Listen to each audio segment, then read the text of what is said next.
এটা হলো বাংলাদেশ এম্বাসির অবস্থা। এখনো এরা সংশোধন হয়নি। এই দেখেন মানুষের কি হট্টগোল। এই যে 2 নাম্বার 3 নাম্বার কাউন্টারে যে দুজন আছে, কতক্ষণ মোবাইল টিপে কতক্ষণ চা খায়, এরপরে 10 মিনিট পরে লোক একটা টানে।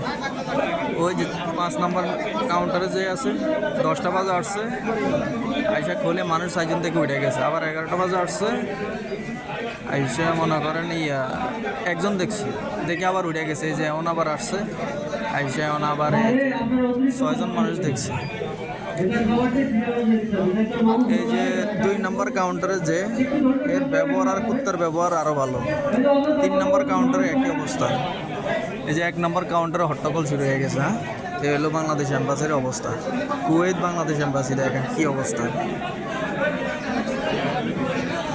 মানুষের হট্টগোল লাগিয়ে রয়েছে, এরা মনে করেন ভিতরে গপ গুজারি করতেছে। এটা হলো বাংলাদেশ এম্বাসির অবস্থা, কুয়েত বাংলাদেশ এম্বাসি।